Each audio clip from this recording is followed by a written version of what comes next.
Hello all. In this video, we will talk about composite design pattern. Okay.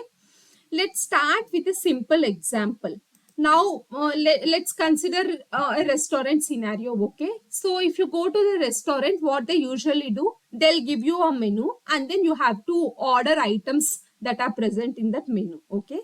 So, inside menu, what you will have? You the menu items. Like if you consider the lunch menu, what you will have? You will have the items that are offered for lunch, like let's say rice, dal, chapati, kind of things. And if you go for a breakfast menu, you usually have bread, sandwich, and then idli dosa. These kind of things are there.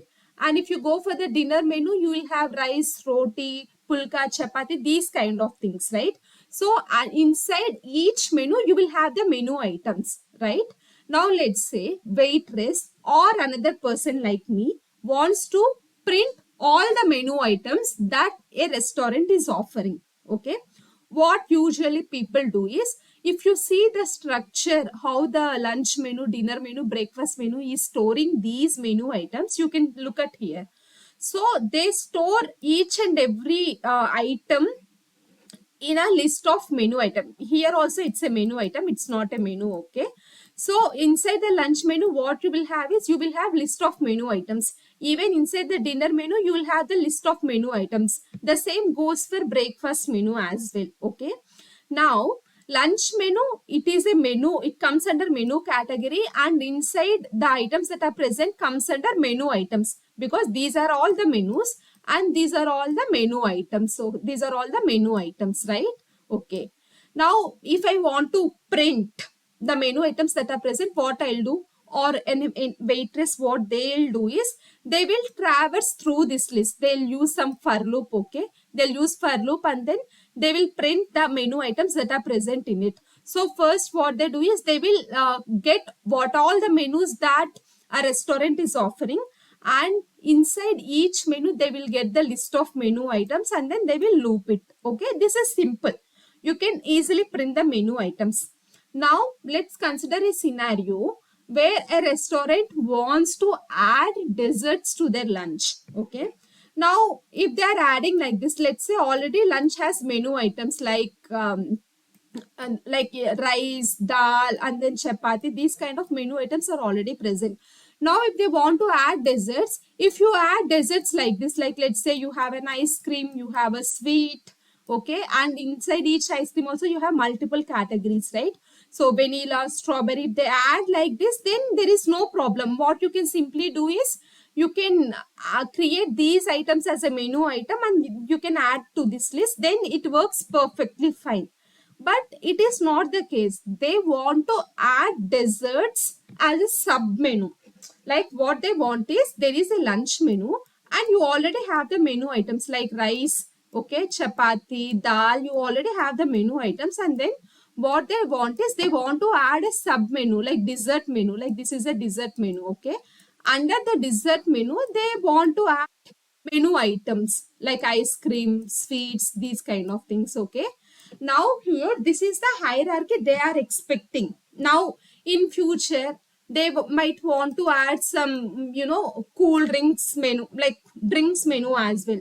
So instead of adding directly menu items under the lunch menu, what they want is, they want to add another menu like drinks menu. Okay, and then under the drinks menu, what they want to add is, they want to add the cool drinks that they are offering. So they want this as a sub menu. One approach using this over this approach is, like, instead of adding directly items to the lunch menu, if they are creating a sub menu, and then if they are adding that sub menu under the lunch menu, the advantage is, let's say they are creating another menu, dessert menu. Okay, like the same way how they created lunch menu, they create another class like dessert menu. Okay, and then inside the dessert menu, they'll have a list of menu items. Okay, now if they do like this, if they want to add this dessert menu to dinner, they can directly ask dinner menu, like, let my menu be as a sub menu to yours, right? Now you have added here dessert menu under the lunch menu. If the dinner menu, if the dessert menu also wants to be in the dinner menu, what they can do is, like, this is my menu, you just add my menu under dessert as well. If for the breakfast, if they want, if you have this cafe menu where coffee, tea is offering, if you create separate menu for the cafe, and then what you can do is that menu can under lunch, it can be added under breakfast, and then it can be added under dinner as well. So under the dinner menu also they can go and add the dessert menu. Already there are items, okay, then already there are items like chapati and pulka. What they can simply do is they can add this dessert menu under this. So this is the advantage of adding the sub menus instead of adding directly items. Because let's say if you are adding directly items, and if they want to incorporate desserts in the dinner, then what they have to do, how many ever items that are added here, okay, then like let's say there are 10 dessert items, okay, you have added here, and in the dinner menu also they have to go to this list and then add 10 items to their list.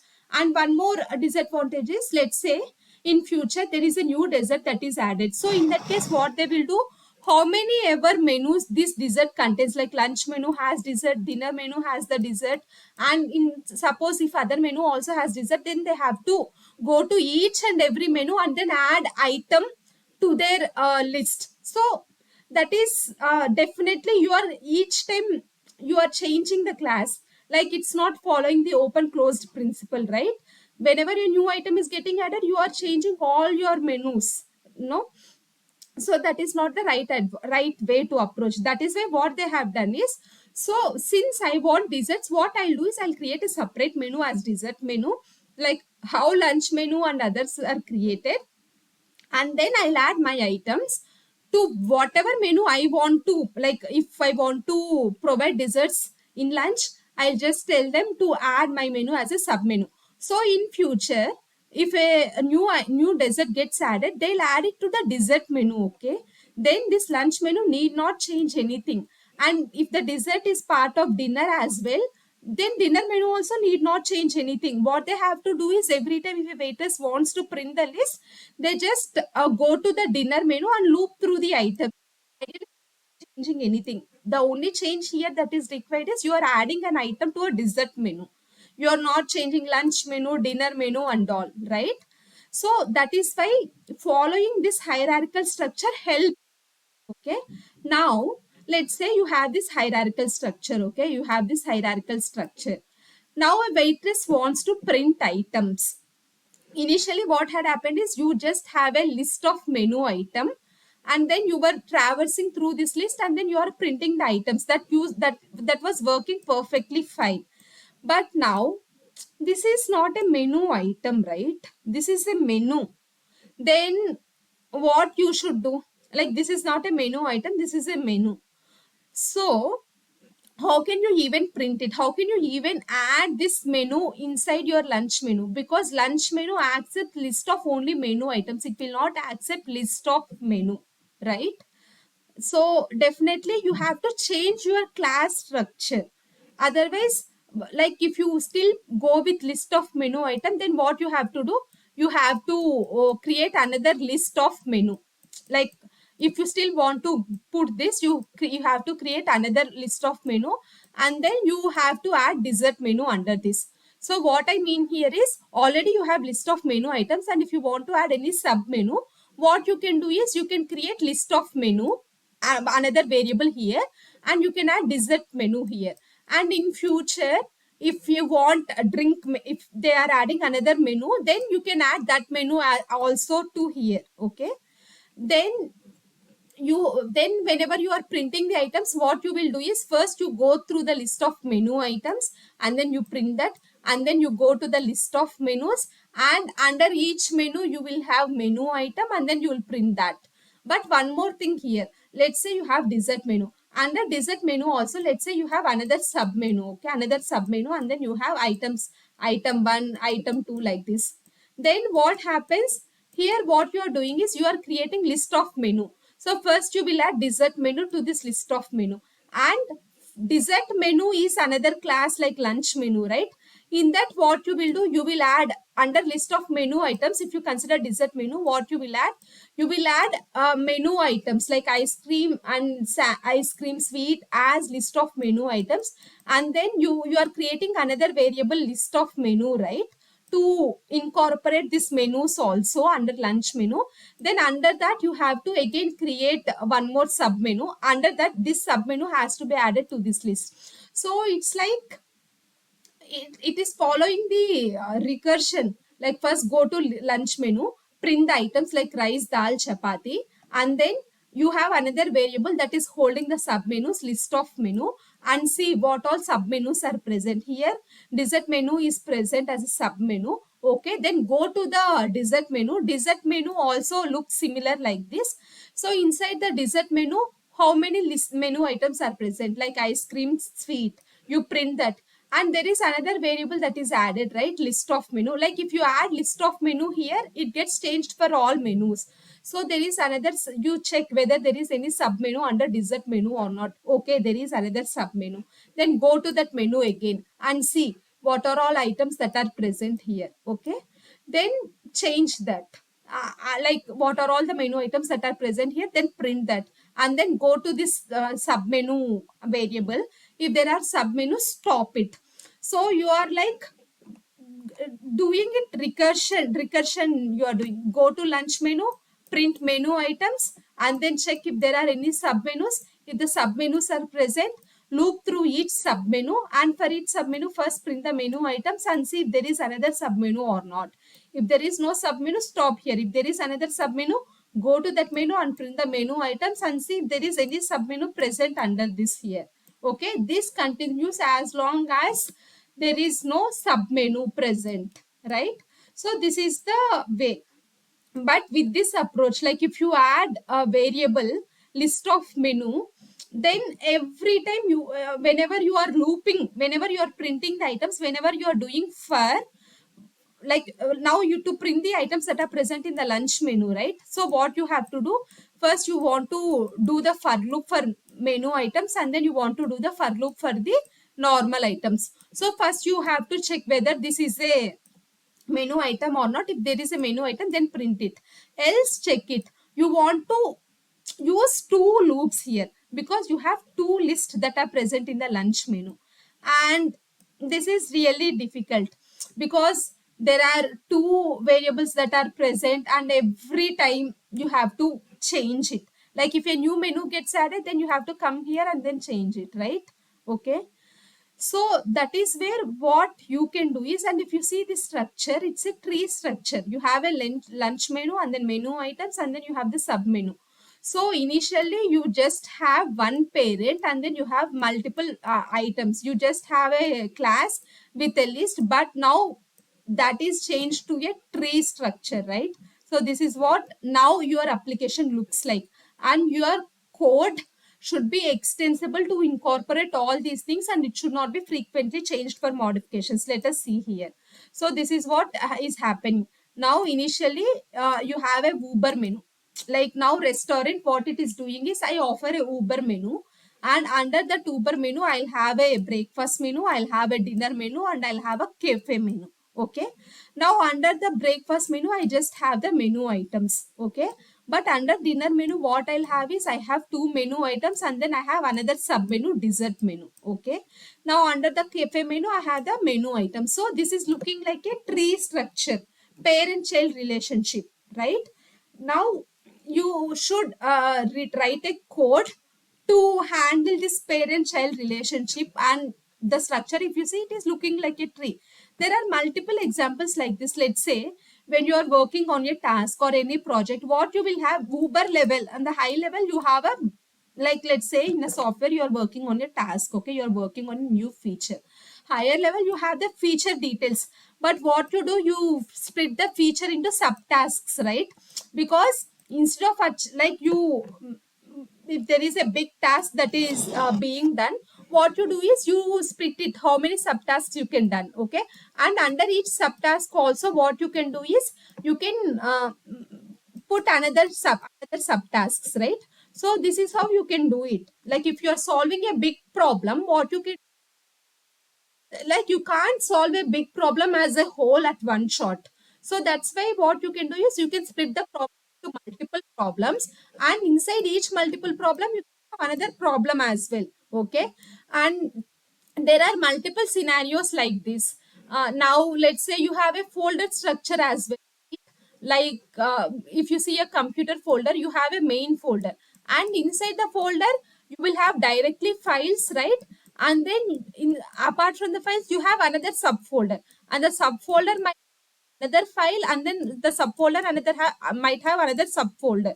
Okay, so this is also forming a tree structure. So there are plenty of examples like this in the real world. Okay, so to solve this problem, what composite pattern does is, like the approach what we have followed, we have treated a child, and the now you can consider this as a tree relationship. Here the tree is like these are the leaves, right? So these are the leaves and these are the normal items. Now in our example what we have done is we have treated leaves as menu item, and then you have treated another, like you have treated the sub items or the sub menus as a menus as a menu, right? So instead of this, what a composite pattern says is treat everything as a normal one. Like treat both leaf as a menu, and then like let's say you have a component here. Okay, treat menu as a component and menu item also as a component, because in a menu what you'll have, you either you have a menu items or you have a sub menu.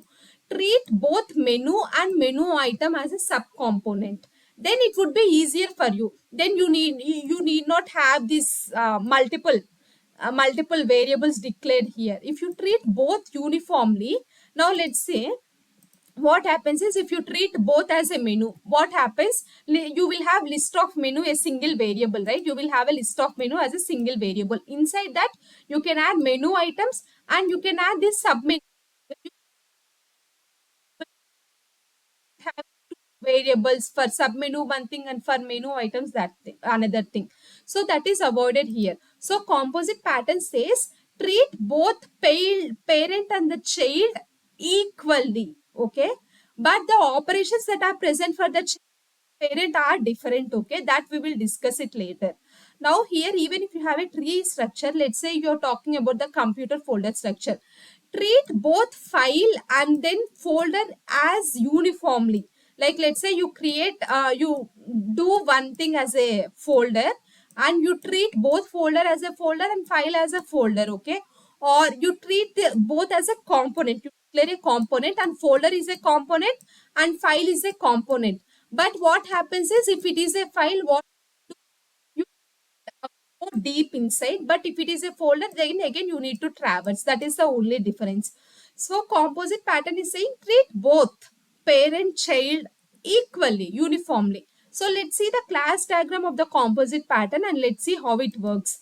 So if you see, this is the UML diagram of the composite pattern. What it is saying is, let's say you, as I said, treat both equally. Like leaf, here if you see, as I was explaining this tree structure, this is the leaf. Okay, this is the leaf and these are all the components, because inside it you have another menu items or the sub menus, but these are all the just leaves. Like you end traversal here, but here you go deeper. Okay, so what it is doing is, let's declare component. Okay, and then let leaf and another in children extend both component. So here if leaf extends component and the composite also extends component, then what you will say, leaf and composite both are components, right? Now in the menu part, what you are doing is, let's say this consider as a lunch menu, and leaf is the menu item and dinner menu is the composite. Now here what you can do is, you can do list of components. Like in the inside the lunch menu, what you can do is, you can have list of components. Okay, and to this list of components you can add both leaf as well as the dinner menu, because both are of the same type, component type. And here you can declare few operations in the component level. Like these operations could be like, but for, like let's say you consider the menu example. like let's say you are saying that menu item is a component, and then even the dinner menu also as a component, but menu item you don't have anything under that, right? But if you see the dinner menu, you have to loop through the dinner menu and print the items that are present. So like in future, for the dinner menu you can add another menu items as well, right? Okay, but for the leaf you don't have that. For the leaf, the only operation that it can say is, this is my menu item name, this is my menu item description, and this is my menu item price. But for composite or for the dinner menu, what you can do is, you have list of another menu items, and what you can do is, you can add multiple like in future, if you want to add another menu item to the dinner menu, you have to provide that. And if they want to remove one menu item, you have to do that as well, right? So the operations, few operations are specific to leaf, and few operations are specific to composite, and few operations are common to both leaf and the composite. Let's say you are printing the description of the menu, so printing the description would be present, like let's say in the dinner lunch menu, you have a menu item rice. So what you do, you print the name of the menu item rice. Here what you can do is, you can print the name of the menu. This is called the dinner menu. So this operation is same. And the other, if you want to add more menu items, you can't do it for the leaf, but you can do it for the dinner menu. Okay, so this way you have few operations that are common to both, and you have few operations that are specific only to the composite, and few operations that are specific to only leaf. Okay, so but you might get a doubt. You have to force operations on composite, and you have to force few operations on leaf. Let's say I don't add all these items, all these operations inside the component, then you expect leaf to handle few operations for sure, and you expect composite object also to handle few operations for sure, right? So in that case, if you don't enforce it in the super class, few composites might implement and few composites might not implement, then it will become a problem. And if you declare all operations in this, then there will be another problem. Like let's say you added add of component, but this operation doesn't make sense for leaf. And if you ask leaf to implement, what it will do, it won't do anything, because it don't know about adding a component, because leaf is the bottommost part that is present. But these operations make sense to composite. So if you declare operations here, you end up in another problem, where leaf must implement the operations that are not relevant to the leaf. So in this case, what you will do is, you provide some default implementation. Okay, now let's say add of component. If someone tries to invoke add of component, you should not allow it, you should throw error. Okay, so what you can do is, like let's add of component, remove of component, get child as some unsupported exception. Like in the parent class, what you can do is, you declare some error, so that when a person performs that, and you don't implement these operations inside the leaf. Okay, because those doesn't make sense. And if a person tries to invoke add of component and all, this exception, whatever is present in the parent class, that will be thrown automatically. But in the composite, you need implement add, because you need to add. So in the composite pattern, what it does is, it will override the implementation that is present in the superclass, and it will add its own implementation. Okay, this is how a composite pattern works. Let's see the menu item example. Okay, so in the menu item example, what happens is, you have a menu item, and then you have a menu as well. Like this is a dinner menu, and then lunch menu. This is the menu component, is a lunch, like you have a lunch menu inside which you have the menu items, and then you have the menu as well. So what it is saying is, you declare a super class menu component. Okay, menu component. So both menu item and the menu are menu components. Okay, and then declare few methods here. Okay, like get name of, get description of, is vegetarian, print of, add of menu component and all. So here if you see, these three operations doesn't make sense for the leaf or the menu item, because for the menu items, menu component. So what you do is you add your own implementation here, okay? And few methods are common to both menu item and the menu. So here get name, get description is common for both, and even the print of method as well. So what you do is either you follow the implementation of this or you can have your own implementation. And is vegetarian, this is specific only to the menu item, okay? Let's show me, let's show an example, okay, how this works. So what happens is, this is the code. You declare menu component. So as I was saying, you declare it as a super class, abstract class, and you throw this unsupported exception. Why are we throwing this unsupported exception? Because leave menu item, for that it doesn't make sense of these methods, okay, get child and all. Now if you just add it as abstract method, then menu item has implementation, okay? Then like let's say you might think that instead of adding error here, you can add this error under the menu item itself. But if there are multiple menu items, inside each menu item you need to add this supported exception. So instead of that, what you do is you add exception everywhere here, okay? These are all the mandatory methods that are present. Few make sense only to the menu item and few make sense only to the menu. Now let's go to the menu item. Like these, like if menu needs these methods, so they add their own implementation, and menu item needs implementation for this, it will add its own implementation, okay? Now let's go to the menu item. So what it does is, it only get name of, get description of, price, and the vegetarian makes sense for menu item. Let's say you have a rice item, it will tell you what is the name, and it will give you the description, what kind of rice it is, and it will also tell you what is the price of that item, and it will say whether that is a vegetarian item or not. So only these four methods make sense, like only these four methods make sense for the menu item. That is where you have added print of. If you see, it will print what is the price, what is the name, and then what is the description. You can add this, okay? So what menu item has done is, menu item extends menu component, and it added it has declared four variables here, class variables. And then what, during the constructor itself, you pass name, description, vegetarian, price. And for the other methods, like only these methods are added in the menu item, right? And if a person tries to invoke menu item dot add of something, then it will throw unsupported exception, because you don't have implementation here, but that implementation is present in the menu component, right?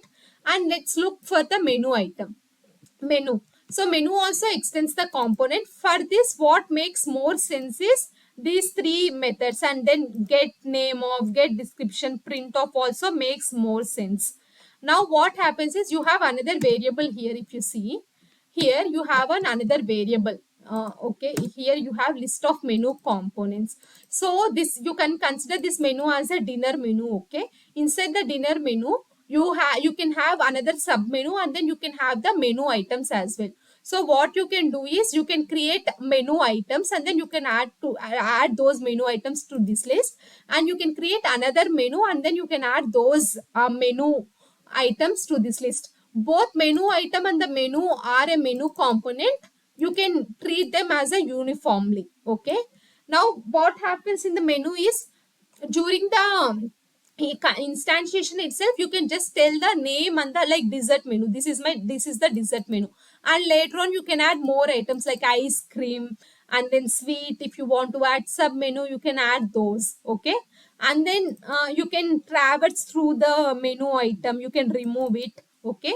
So these are all the things that are present. But if you see the print of, this doesn't make sense, right? You are just printing the name and the description. But ideally what you need to do, inside the dinner menu, you want to print the items that are present in the dinner menu, and then you have to print the items that are present under the sub menus as well. Let's say, let us consider this as a lunch menu, okay? So inside the lunch menu, you have dinner menu as the menu component, and then you have the rice, dal menu items also. Now if a person is printing the lunch menu, what they have to do, they have to print both the items. Like if a person is printing the lunch menu, like dinner, if they are printing the dinner menu, they want to print these menu items as well as they want to print these as well, right?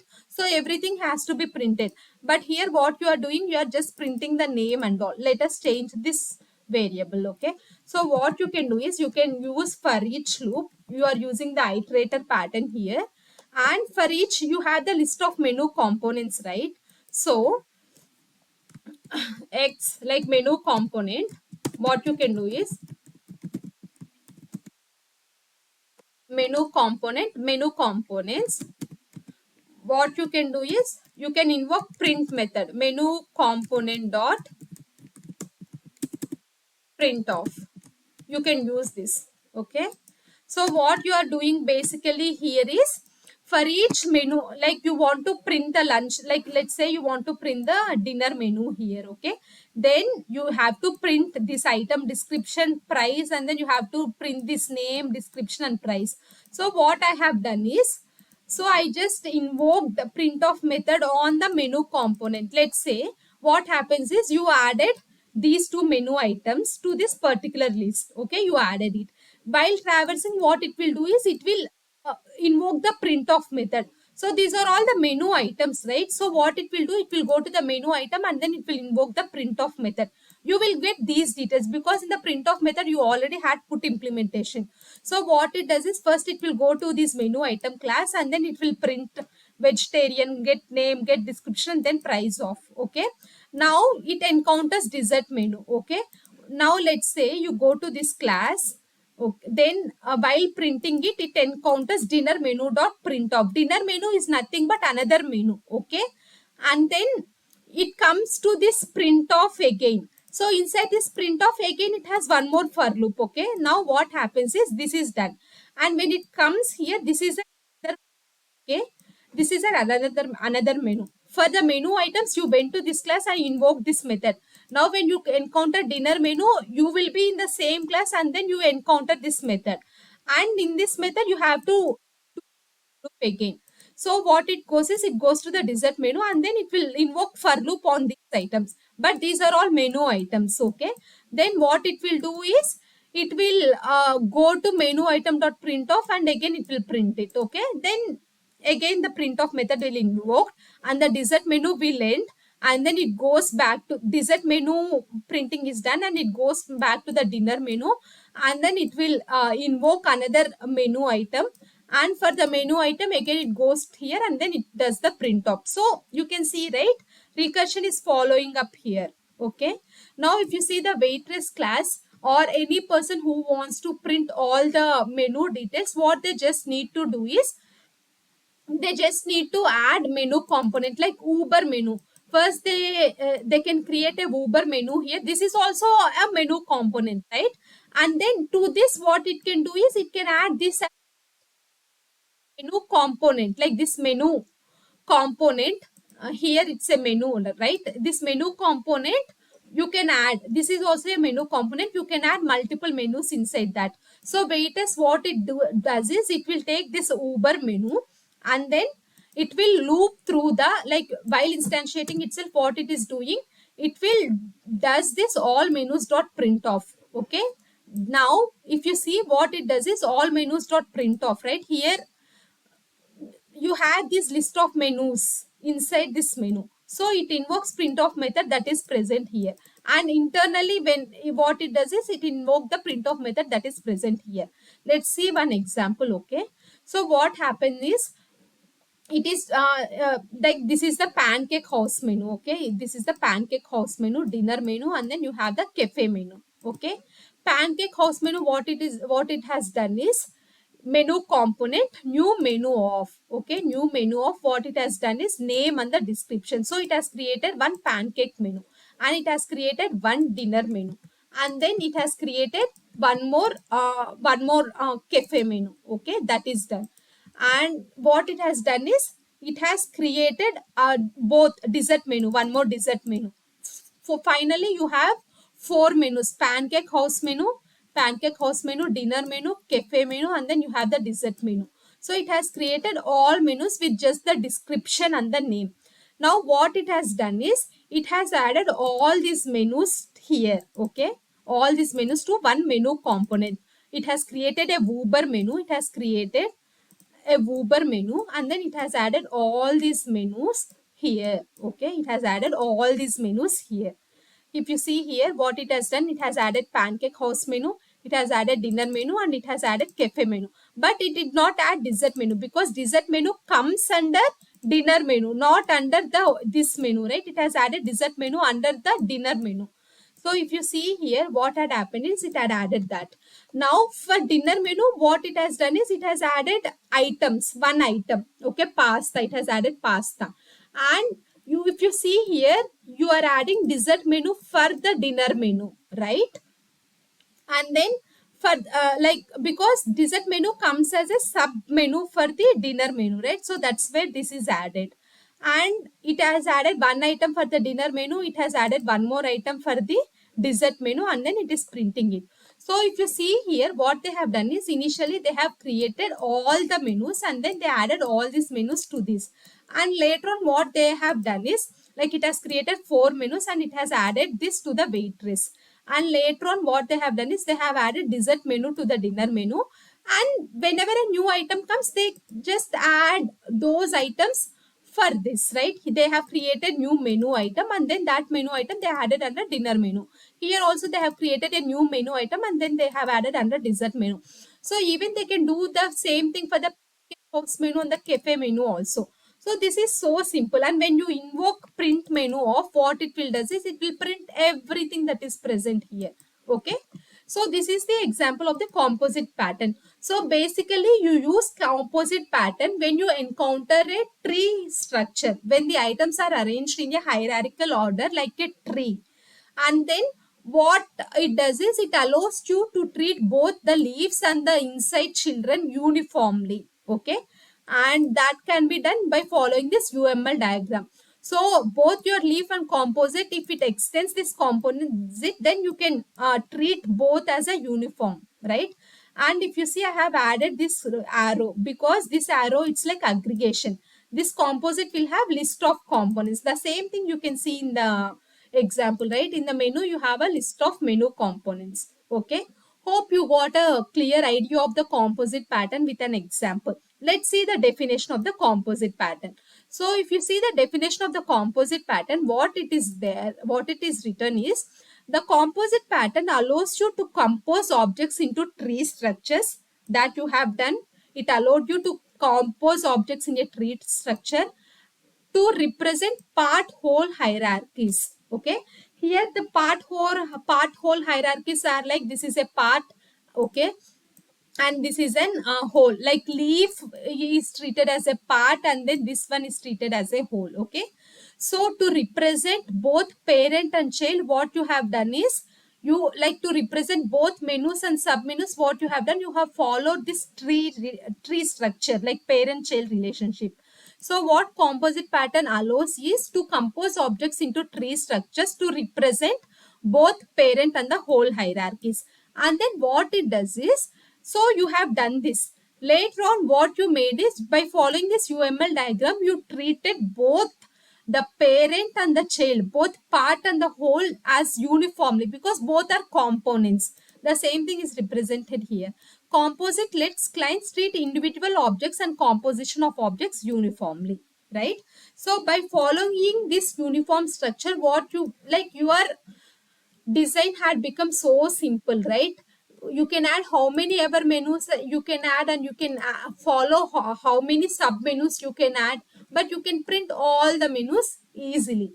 If you don't have this composite menu, what is, you would have maintained two variables, like you have a menu and list of menu items would be one, like list of menu items would be one, and then list of menu would be one more variable, right? And then when you go to the each menu, you have to run two for loops. And then if this is a, and like if this is a menu, and you have to have a if else clause also, if this is a menu item or if it is a sub menu, right? You have to have that if else clause, and your design, like, it looks more confusing if you maintain these two variables, and then whenever you want to print, you run two loops, and inside the two loops also, you have to check whether that's a menu item or not.